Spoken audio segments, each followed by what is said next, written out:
मित्रांनो, सध्या हिट ठरत असलेल्या बिग बॉस मराठीच्या 5व्या सीझनमध्ये रोज नवनवे ट्विस्ट बघायला मिळत आहेत, ज्यामुळे शो अधिकच एक्साइटिंग ठरतो आहे। नुकताच भाऊचा धक्का ह्या एपिसोडमध्ये स्पर्धकांना महाराष्ट्र त्यांच्याबद्दल काय विचार करतो हे रितेशने सांगितलं।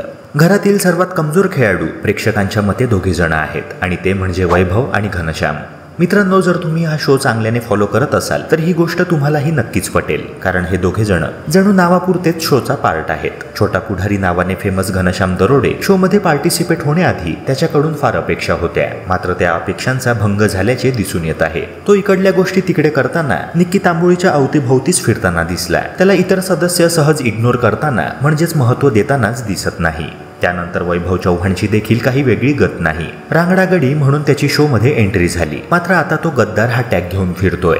ज्या ग्रुपचा तो पार्ट होता त्यांच्याशीच त्याने गद्दारी केली। नेहमीच तो इरिनाच्या अवतीभोवती असतो, तेव्हा तो शो मध्ये आलाय नेमका कशासाठी, हा प्रश्न प्रेक्षकांना पडलाय। मित्रांनो, तुमचे ह्यावर काय मत आहे कमेंट सेक्शनद्वारे नक्की कळवा।